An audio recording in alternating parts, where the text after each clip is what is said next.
Muse YouTube channel में आपका स्वागत है।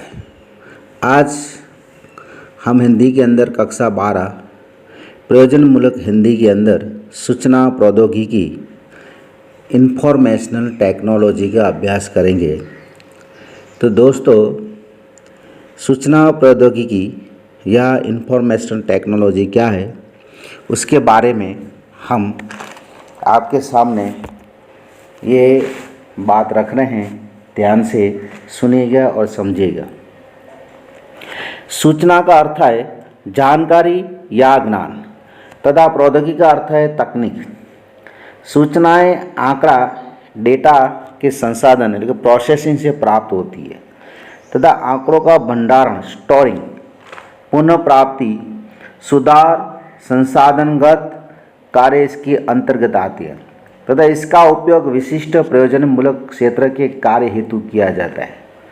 सूचना प्रौद्योगिकी के 3 घटक हैं: सूचना इंफॉर्मेशन, डेटा आंकड़े और ज्ञान नॉलेज महत्वपूर्ण होते हैं, जिनके विविध उपादान इस प्रकार हैं। सर्वप्रथम आता है कंप्यूटर। कंप्यूटर को दिमाग का मशीनी रूप भी कह सकते हैं। कंप्यूटर का मतलब होता है गणना करना।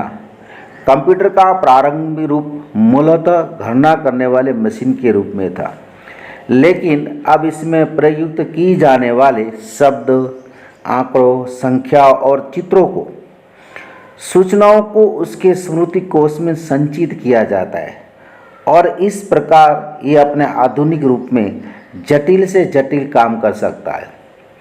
कंप्यूटर की सबसे बड़ी क्षमता है तेज गति से कार्य करना और उसमें निश्चितता लाना। आमतौर पर हम जिन कंप्यूटर को देखते हैं उन्हें पीसी यानी पर्सनल कंप्यूटर कहा जाता है। अब ये छोटे छोटे रूप में भी सामने आने लगे हैं। लैपटॉप यानी ऐसा छोटा सा कंप्यूटर जिसे आप साथ में लेकर कहीं भी जा सकते हैं और अपनी गोद यानी कि लैप पर रखकर काम कर सकते हैं।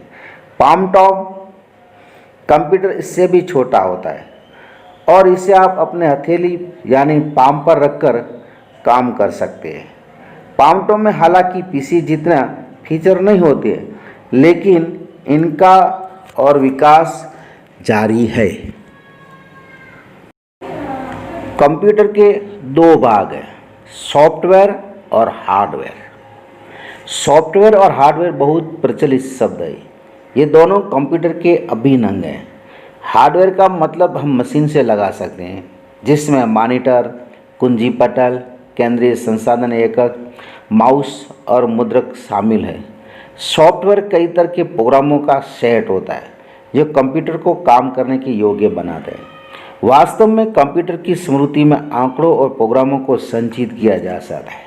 प्रोग्राम एक विशिष्ट क्रम में जरूरी आदेश की श्रृंखला है। विशेष प्रकार के कार्यों को संपन्न करने के लिए विकसित प्रोग्राम ही सॉफ्टवेयर है। सॉफ्टवेयर मुख्य 2 तरह के होते हैं, जिनकी मदद से हम कंप्यूटर को कमांड देकर अपनी मर्जी से काम ले पाते हैं: सिस्टम सॉफ्टवेयर और एप्लीकेशन सॉफ्टवेयर। सिस्टम सॉफ्टवेयर का संबंध है डॉस, विंडोज, यूनिक्स आदि प्रणाली से। इनमें फोर्ट्रान, कोबॉल, बेसिक, पास्कल आदि में प्रोग्राम तैयार किए जाते हैं।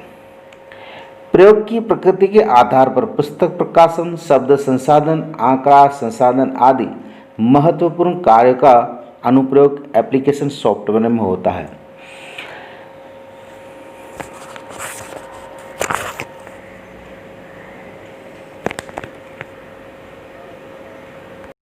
फ्लॉपी। कंप्यूटर में हम डाटा यानी आंकड़े एकत्रित करते हैं या उन पर काम करते हैं। फ्लॉपी डिस्क इन आंकड़ों और सूचनाओं को एकत्र करने काम करती है। एक तरह से हम इसे डिजिटल फाइल भी कह सकते हैं। ये बाजार में बहुत सस्ती मिल जाती है।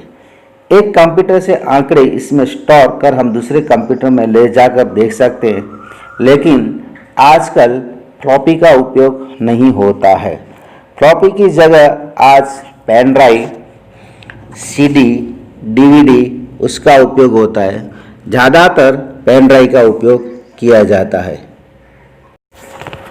सीडी रोम इसका पूरा नाम है कॉम्पैक्ट डिस्क रोम ओनली मेमोरी होता है। कॉम्पैक्ट डिस्क नाम से ये स्पष्ट होता है कि इसमें काफ़ी अधिक सूचना एकत्र की जा सकती है। इस छोटी सी डिस्क के नाम में रीड ओनली मेमोरी भी जुड़ा है। इसका मतलब है इसमें एकत्र सूचना को कंप्यूटर पर सिर्फ पढ़ा जा सकता है। फ्लॉपी की तरह इसमें आप अपने कंप्यूटर से सूचना एकत्र नहीं कर सकते। लगभग 2 दशक पहले जब पहली बार इन्हें बनाया गया तो इनका आकार 12 इंच हुआ करता था, लेकिन अब ये 12 सेंटीमीटर से की छोटी सी डिस्क होती है। इंटरनेट, आज के युग को इंटरनेट युग कहा जाता है और इसकी वजह से सूचना के आदान प्रदान ने क्रांतिकारी रूप ले लिया है।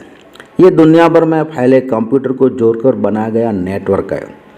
इस नेटवर्क को तैयार करने का काम में satellite, optic fibre, telephone line आदि की मदद ली गई है।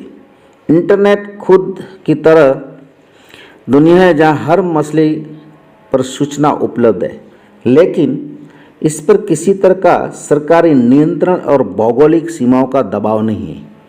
इंटरनेट तक पहुंचने के लिए कुछ समय पहले तक हम कंप्यूटर का ही सहारा लेते थे, लेकिन अब तकनीकी क्रांति के साथ मोबाइल फ़ोन, टेलीविज़न जैसे उपकरण भी इंटरनेट से एक्सेस किया जा सकता है। इंटरनेट ने सूचना हासिल करना और भेजना इतना आसान बना दिया है कि इंटरनेट क्रांति को सूचना तकनीकी क्रांति भी कहा जाने लगा है। इंट्रानेट, इंटरनेट आपस में जुड़े कंप्यूटर का विश्वव्यापी जाल है, तो इंट्रानेट इसका छोटा रूप है। सरकार और कंपनियों की विभिन्न ऑफिसों को जो अपनी आपसी नेटवर्क होता है उसे इंट्रानेट भी कह सकते हैं। इंटरनेट को कोई भी एक्सेस कर सकता है, वहीं इंट्रानेट किसी खास संस्थानों की ज़रूरतों को पूरा करने